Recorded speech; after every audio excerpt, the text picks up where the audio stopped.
Olá! Está começando mais um programa Tendência em Mercado, um programa do Centro Universitário Uninter, que tem como objetivo trazer a você tendências atuais do mercado de trabalho, das profissões, o que está acontecendo de novo neste cenário tão vasto do mercado de trabalho e da educação. Com uma proposta hoje diferenciada, sou a professora Olívia Rezende, coordenadora do curso de Gestão Financeira. Nesta nova proposta, outros coordenadores também participarão, trazendo aqui seus entrevistados das suas áreas específicas. Bom, nos dias atuais, em qualquer área do conhecimento, a preocupação com questões sociais e ambientais é um fator de extrema relevância. Na área financeira, não é diferente. Portanto, nosso tema de hoje é Planejamento Estratégico Participativo. Para isso, teremos uma participação muito especial e nós temos um grande orgulho de poder contar com este profissional nesta entrevista, compartilhando suas experiências conosco. Nosso entrevistado de hoje é o professor e consultor Edgar Ricardo von Büchner. Espero que tenha sido adequado, viu, a pronúncia, viu, professor? Antes disso, vou passar agora um leve currículo do professor, tá bom? O professor Edgar, ele é formado em Administração e Economia pela Universidade de St. Gallen, na Suíça, e é mestre pela mesma universidade com o tema Economia e Meio Ambiente. Atuou como professor na Universidade de Zurique, foi presidente da Sociedade Suíça de Antropologia Cultural, instituição membro da Academia Suíça de Ciências Humanas e Sociais. Publicou inúmeros trabalhos, tendo conquistado vários prêmios, entre eles prêmios conferidos pela Feira Internacional do Livro de Frankfurt. Foi consultor da GTZ no Brasil, Sociedade Alemã de Cooperação Técnica, que a partir de janeiro de 2011 foi denominada de GIS, Sociedade de Cooperação Internacional. Coordenou os trabalhos da primeira instituição comunitária de crédito no Brasil, a Porto Sol de Porto Alegre, que serviria de modelo para a criação do Banco do Povo no governo de Fernando Henrique Cardoso. Proprietário de uma empresa de consultoria, a Edgar von Büchner e consultores associados, que desenvolve a sua própria metodologia de planejamento participativo, baseado nos seus amplos estudos de economia, antropologia cultural, fotografia e comunicação, além da experiência adquirida até então através do planejamento de mais de 1.000 projetos em toda a América Latina e Moçambique. Atuou em universidades como a de Passo Fundo, no Rio Grande do Sul, a FURB, Fundação Universidade Regional de Blumenau, em Santa Catarina, Unesp, Universidade do Estado de São Paulo e em instituições como o Senai Paraná e o Sebrae, tanto no Paraná como no Rio de Janeiro, e na Agência de Notícias dos Direitos da Infância de Brasília. Bom, professor, é um vasto currículo, muita experiência, uma bagagem muito grande. Poderia falar um pouco mais dessa sua trajetória para a gente, falar um pouquinho, contar como foi essa sua trajetória ao longo do tempo? Com certeza. Bom dia a todos e, em primeiro lugar, eu queria agradecer esse honroso convite de poder fazer essa entrevista em vídeo com a Uninter e com a professora Olívia Carolina Rezende, que é de Barroso, uma cidade de Minas Gerais que eu amo muito, e onde eu também dediquei alguns anos da minha vida num projeto sobre o qual vamos falar mais tarde, Hortópolis. A sua pergunta, professora Olívia, realmente eu acho que o perfil de quem faz planejamento participativo é um perfil, para começar, de generalista. A especialidade dele é a metodologia, na verdade, tá? Então, se você me perguntar, por exemplo, né, fazemos um planejamento participativo sobre finanças, muitas vezes os participantes acham que eu sou grande especialista em finanças. Não sou.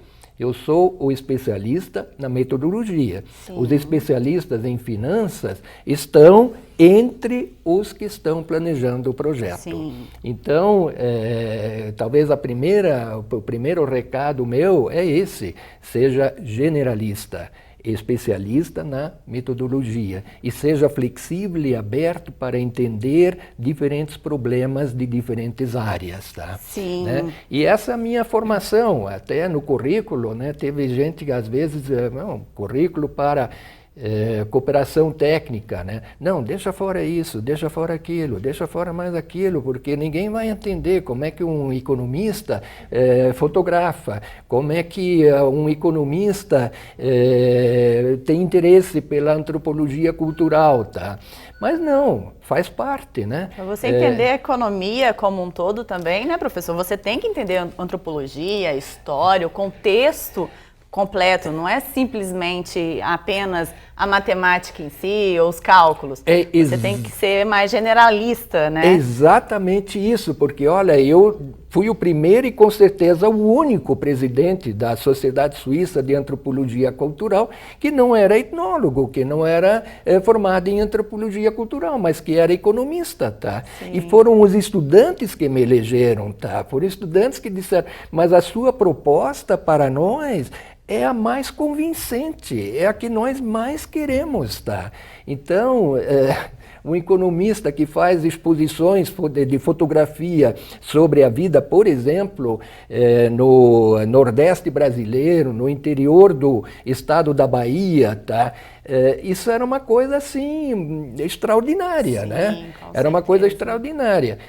Então, essa é a característica de um perfil. Quem quer fazer planejamento estratégico participativo tem que ter a cabeça aberta para as diferentes matérias. Sim. E por isso você é professora de finanças, mas eu estou me sentindo bem à vontade, apesar de não ser o especialista. Eu sou professora de finanças, mas também pesquiso questões de desenvolvimento sustentável, responsabilidade social empresarial. Isso. Então, eu estou me sentindo bem tranquila também quanto à nossa entrevista e, né, com um expert nesse assunto, eu estou também um pouco mais tranquila. Ótimo. Bom, professor, poderia falar um pouco mais da sua experiência com a instituição comunitária de crédito no Brasil? Como foi? O que foi esse projeto? O que aconteceu? Porque aqui percebe-se que você ganhou um prêmio, né? Esse banco, pelo Banco Mundial, como uma das 10 iniciativas brasileiras mais bem-sucedidas no combate à pobreza.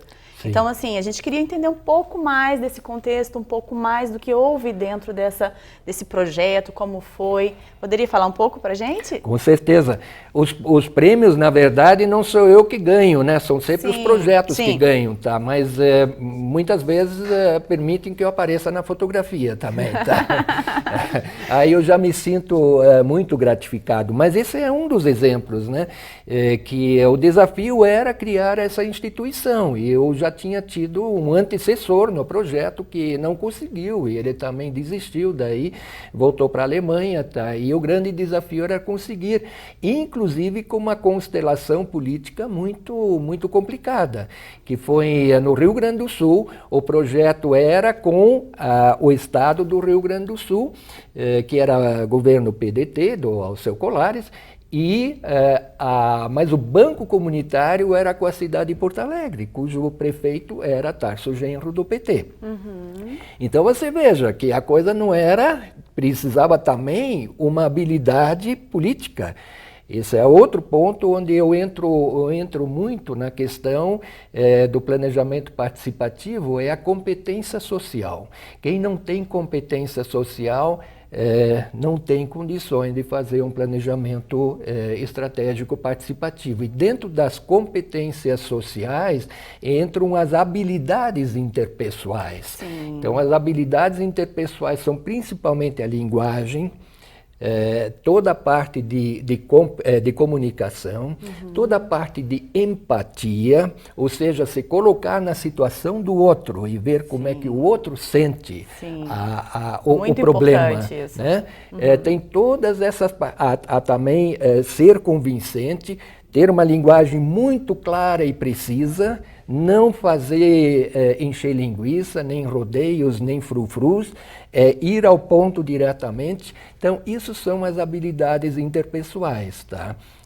E isso faz também a grande diferença entre chefe e líder. Sim. Quem faz planejamento participativo, estratégico participativo, não pode ser chefe, ele é líder. Sim. Ele é líder, ele coordena, mas ele não manda.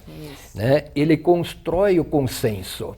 Então, nós iniciamos esse projeto em Porto Alegre e o que eu fiz foi coordenar o grupo que esteve à frente do planejamento desse projeto, dessa instituição comunitária. Sim. Pegamos exemplos de outros países, Colômbia tinha bons exemplos, por exemplo, né? Trouxemos gente de lá para falar sobre a experiência deles e foi maravilhoso. E o que era esse banco, professor, para os nossos alunos entenderem um pouquinho, para eles absorverem um pouco isso? O que é esse banco comunitário, esse banco mais voltado para o povo, vamos dizer assim? Ele tem algumas características que são muito fáceis de entender, né? A gente falava da síndrome da porta de vidro. O pequeno empreendedor, microempreendedor, aquele que quer vender um suco um caldo de cana na feira, por exemplo, tá? Ele não entra em banco normal com aquelas portas de vidro, tá? Então, o microcrédito, quem dá microcrédito vai até ele. Ou tem a instituição em lugares bem mais humildes, bem mais simples, tá? Ou seja, esse banco, ele na verdade, ele vai proporcionar o crédito necessário para que aquela manicure, a cabeleireira ou aquele mecânico abra o seu empreendimento e daí proporcione um desenvolvimento dentro daquela localidade. Seria isso, mais ou menos? Exatamente isso. E pequenos montantes de crédito. Não há necessidade de dar milhões, nem grande soma de 10 mil, 20 mil, pode ser somas, valores bem menores, mas com pouca burocracia, né? Burocracia praticamente zero, tá? E confiar e ir até ele e ter novamente a linguagem dele, né? Entender o que ele precisa e dar o apoio que ele precisa. E vocês tinham incentivo no sentido de, na análise do crédito para essa pessoa que estava indo buscar o crédito atrás de vocês, era mais flexível ou era como num banco comum? Não, bem mais flexível. Sim. Bem mais flexível e novamente entra a empatia, né? Se colocando no lugar do solicitante, de quem tem a demanda, né? Sim. E entender o que ele precisa, tá? E viabilizar aquilo que ele precisa. Então é uma concepção bem diferente. Esse tá? projeto, ele foi inserido durante muito tempo, professor? Durante quanto tempo você coordenou e você teve a possibilidade de ver algum resultado prático na comunidade deste projeto? Ah, sim. Ah, sim. Não, na verdade, foi emocionante, porque foi muito rápido. Foi muito rápido. E aí veio o ponto nevrálgico, né? Veio o ponto nevrálgico, a assinatura do convênio para concretizar esse projeto. Então, primeiro que era na secretaria do Estado, tá? No Centro Administrativo de Porto Alegre, tá? E o prefeito teria que ir. Primeiro que, né? Os petistas diziam, não, convênio com a cidade, eles participaram do planejamento, mas na hora de assinar, não. Digo, gente, vocês são do PT, vocês querem favorecer os pequenos, tá? Eis a oportunidade, tá? Vocês vão prejudicar muita gente se vocês se recusarem a assinar um convênio com o PDT, de Alceu Colares, né, no Estado, tá? Então, consegui negociar isso para que topassem. Aí, o pessoal do município, né, de Tarso Genro disse, não, mas nós não vamos até uma secretaria de Estado, tá? Se nós assinamos o nosso prefeito só vai no Palácio do Governo assinar qualquer coisa, mas não na secretaria, tá? E todo mundo, até colegas alemães, dizendo, você não vai conseguir isso aí. Olha, foi dia do meu aniversário, 21 de dezembro, tá? Com 15 minutos de atraso, veio lá Tarso Genro e assinou o convênio na Secretaria de Estado, tá? Nossa, porque ele viu também a importância desse projeto. Sim. E o bom é que o projeto trouxe resultados muito positivos. Muito positivos. E aí é nesse sentido que eu instigo aos nossos alunos a pesquisarem um pouco mais sobre esses bancos comunitários, que hoje em dia tem vários no Brasil, e que até tem o Banco Palmas, que eu já fui numa palestra do professor. Tem. E aí, assim, são várias mudanças nessa concepção e que ajudam muito ao desenvolvimento daquela localidade. Nós vamos para um rápido intervalo e logo já voltamos.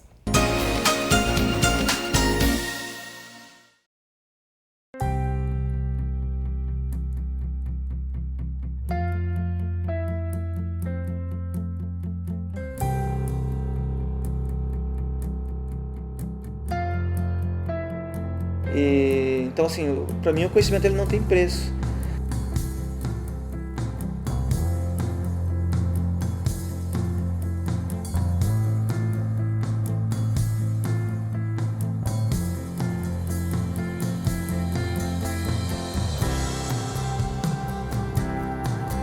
Comecei a trabalhar com 12 anos, com 15 anos recebi minha primeira promoção, com 20 anos eu já era chefe do escritório. Então, na minha primeira tentativa de promoção dentro da empresa, tive a dificuldade da graduação. Escolhi o Grupo Uninter pela facilidade do ensino à distância, porque é o que encaixava com minha realidade na época, né?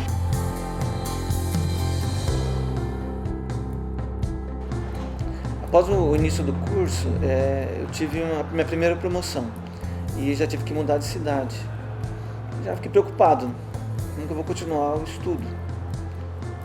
Fui verificar no site, na cidade que eu ia, tinha um polo. Durante a minha graduação, eu participei de 3 polos e não tive dificuldade ou nenhum problema para poder concluir o curso. Fui convocado para o ENAD, concluí a prova. Há um mês mais ou menos, recebi um comunicado, né, pelo e-mail, né, de que um aluno da Uninter tinha tirado a nota mais alta. Daí, por curiosidade, fui verificar se era minha, né? Daí eu olhei lá, realmente era a minha nota. Quando eu visitei o Grupo Uninter e vi lá no mapa a quantidade de polos somente do grupo, já vi a grandeza do meu feito, né? Fiquei imaginando depois todos os cursos de todas as faculdades. Eu encontrei aqui um grupo enorme, um grupo alegre, dedicado e contente feliz com os resultados, né, dos alunos. Encontrei muita gratidão aqui pela minha nota, pelo meu resultado, né? Então isso foi importante para mim também. Para mim é uma realização, é uma conquista pessoal, né? Mostrar para a família, para os filhos.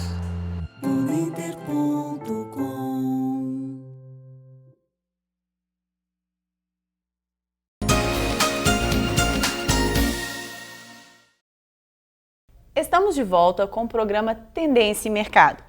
Hoje entrevistando o Edgar Ricardo Van Butner, professor e consultor de planejamento estratégico participativo, falando um pouquinho da sua experiência ao longo dos anos que vem desenvolvendo esses projetos no meio acadêmico e empresarial. Bom, Edgar, conheci você através do projeto Hortópolis, lá em Barroso, Minas Gerais, que foi um projeto desenvolvido para que a comunidade parasse de depender exclusivamente de uma única empresa existente dentro daquela cidade. Isso? Fala um pouco desse projeto pra gente, como foi, quais os resultados. Porque assim, sempre que eu ia dentro dessa cidade, eu percebia mudanças qualitativas dentro da própria comunidade. Realmente eles estavam ficando um pouco menos dependentes dessa única empresa dentro dessa cidade. Tem como você falar um pouquinho desse projeto, como foi o projeto, o que é a essência do projeto? É claro que eu posso falar sobre o projeto Hortópolis, professora Olívia. Isso foi um projeto extremamente gratificante que eu consegui concretizar. Explicando um pouco o que significa Hortópolis, né? Eu estava dando um curso na Unesp, no estado de São Paulo, até no campus de São Vicente, e eu usava Alphaville alternativa, né, para explicar o que seria a construção de uma cidade extremamente correta. Aliás, extremamente correta não existe, uma cidade correta, tá? Com tudo certinho, né? Um planejamento orgânico correto, tá? Toda a infraestrutura, etc. E daí 2 estavam fazendo conversa paralela. Eu perguntei para eles: o que vocês estão falando aí, tá? Aí eu, não, professor, nós estamos achando um nome para a sua Alphaville alternativa, tá? E esse nome é Hortópolis e os cidadãos são hortopolitanos. Eu disse, mas parabéns, eu sempre dou crédito, não anotei o nome dos 2, tá? Mas sempre dou crédito que não fui eu que criei, foram eles que criaram. Horto quer dizer correto, ortodontia, ortografia, polis quer dizer cidade, a cidade correta. E aí Quando eu estava dando um curso para o Sebrae no Rio de Janeiro, quando um amigo meu, inclusive de faculdade na Suíça, que chegou a ser presidente da Holcim, a maior produtora, desculpe o comercial aqui, de cimento do mundo, a Holcim multinacional suíça, colocou ele como presidente da Holcim no Brasil. E aí ele estava com um grande problema em Barroso, tá? Que por sinal não tinha um só empregador, tinha dois, a prefeitura e a fábrica de cimento. Sim. E os dois se dividiam mais ou menos, tinham um igual número de funcionários que chegavam para lá de mais de 200 cada um, tá? Sim. E aí o que aconteceu? Não, desculpe, 1.200. 1.200 cada um, 1.200. E o que aconteceu? A Holcim comprou a fábrica de cimento, se tornou proprietária e, para ser competitiva, ela teve que despedir pessoas indenizadas, tudo direitinho, mas despediu. E isso criou um ruído grande, dentro da cidade. Mais né? que ruído, Sim, um trauma. E tanto que eles chegaram no dia 7 de setembro de 2003 a escrever uma carta para a matriz em Zurique, tá? Reclamando do desemprego, de tudo dos males que a Holcim causou para o município, quer dizer, males entre parênteses, né? Sim. E eles não tinham como resolver. O gerente, na época, Roberto Schaber, ele convocou lideranças para o seu escritório na fábrica e disse, bom, gente, o que vocês sugerem? E não chegaram ao consenso, óbvio, né? Que não é por aí que a gente consegue resolver esse tipo de problema. Sim. Então ele me disse, Edgar, fazer uma nova cidade, Tabula Rasa, que era o meu sonho, né? Uma Hortópolis do Brasil, isso não dá para fazer. Mas se você quiser trabalhar com uma cidade que já existe, tudo bem, eu precisaria de você realmente. Voltei para o Rio de Janeiro para o curso, já desenhei um flipchart, já disse, olha aqui, não dei nomes, né? Mas tem uma fábrica que despediu tantos e tantos funcionários, etc. Como é que vamos resolver esse problema aí, tá? E a turma do Sebrae, eles realmente se empenharam e disseram, não, mas no Rio de Janeiro tem essa cidade, tem aquela cidade, tem outra que tem o mesmo problema, tá? Fábricas que fecharam, grandes fábricas e não se sabe o que fazer com o pessoal, com a população. E aí nós marcamos um primeiro encontro para a construção do futuro de Barroso com todas as lideranças, realmente todas as lideranças, e eram mais ou menos 60 pessoas, aliás, 60 que foram convidados, 34 participaram. E com essas 34 pessoas, nós planejamos o futuro de Barroso. Isso, então, são líderes comunitários, pessoas envolvidas com a comunidade, que começaram a participar desse planejamento da Hortópolis. Isso exatamente, seria isso? Exatamente. Que legal. E isso tem a ver alguma coisa com a visão linear e sistêmica da qual a gente havia conversado? Diretamente, né? Diretamente. O que seria essa visão linear e sistêmica para os nossos alunos ficarem um pouco mais atentos? Isso é extremamente importante. Deixa só acrescentar ainda, Sim. No workshop a gente elabora, né, o que eu chamo de paisagem de problemas, Sim. Tá? Que são clusters, são nuvens de problemas, né? A maior nuvem que apareceu, sabe qual é que foi? Foi mudança comportamental. Sim. Essa foi muito interessante. Gente, é bem mais fácil. Ao invés de eu dizer, você tem que mudar de comportamento, é eles, os participantes, reconhecerem. Se nós queremos resolver todos esses problemas que nós elencamos aqui, gente, nós precisamos mudar de comportamento. É muito mais fácil, quer dizer, Sim. É uma autoanálise que eles já estavam fazendo, tá? Sim, e isso tudo tem muito a ver, professor, com a economia, né? Porque a economia, nós somos seres humanos, é uma ciência social aplicada. Bravo! E aí a gente precisa dos seres humanos interagindo de maneira adequada para que a gente consiga um resultado efetivo, eficaz, para poder tratar dos problemas sociais. Afinal, a gente lida com recursos escassos e necessidades ilimitadas. Sim, né? Sim. Então, dentro desse contexto, pegar essas pessoas e elas mesmo, por si próprias, entenderem que ali estava falha, é muito positivo, né? Porque a mudança partiria deles. Sim. Né? Toda vez que eu ia, né, na minha cidade natal, que é Barroso, eu sentia essa mudança. Esse projeto foi durante 10 anos, né, professor? Foi, exatamente. Foi projetos de 10 anos e que sempre, porque eu nunca morei lá, nasci lá, mas depois me mudei, fui fazer minha vida em várias cidades. E eu percebia essa mudança, de fato, na percepção das pessoas, na conversa das pessoas. De fato, eles mudaram. Foi um projeto muito positivo. E por isso que decorreu da minha curiosidade e de um dia eu procurar você para poder pesquisar mais, saber, entender um pouco mais desse projeto. Enfim, mais alguma coisa sobre esse projeto que me instiga e que me...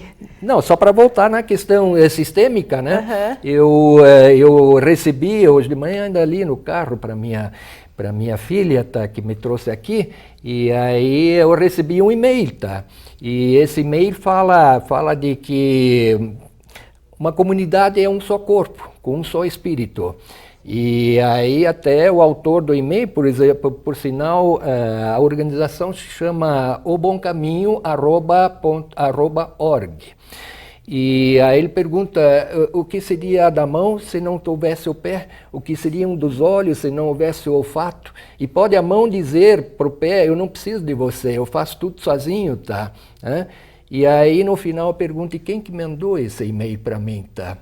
Não foi nenhum outro do que Paulo de Tarso, ou São Paulo para os católicos, na sua primeira epístola aos Coríntios, capítulo 12.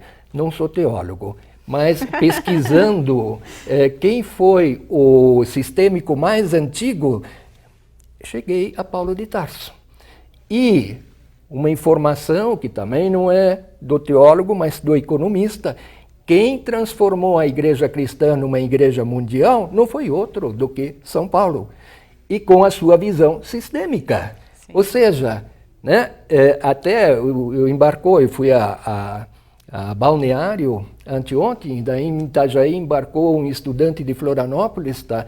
E aí nós logo conversamos, né? Da meia hora que foi de Itajaí até Balneário, eu dei uma aula de visão sistêmica para ele. Tá? Ai, que legal. E ele ficou tão interessado, né? Eu disse, você quer saber qual é o tamanho do sistema? Depende do recorte que você faz. Se você analisa só a mão é um sistema. Tem médicos especializados só em mão. Sim, tá? Sim. Mas você pode considerar a mão parte integrante, o elemento integrante de um sistema todo que é o organismo. Sim, né? Sim. E essa é a visão. Veja, quando hoje os economistas ainda falam da cadeia produtiva, eu fico com os cabelos em pé, né? Porque isso não existe, existem sistemas produtivos, tá? E a característica principal, pelo menos eu cheguei a essa conclusão, da visão sistêmica é a retroalimentação, né? Eu falo uma coisa e você me dá um feedback. Você fala uma coisa, você me dá um feedback, tá?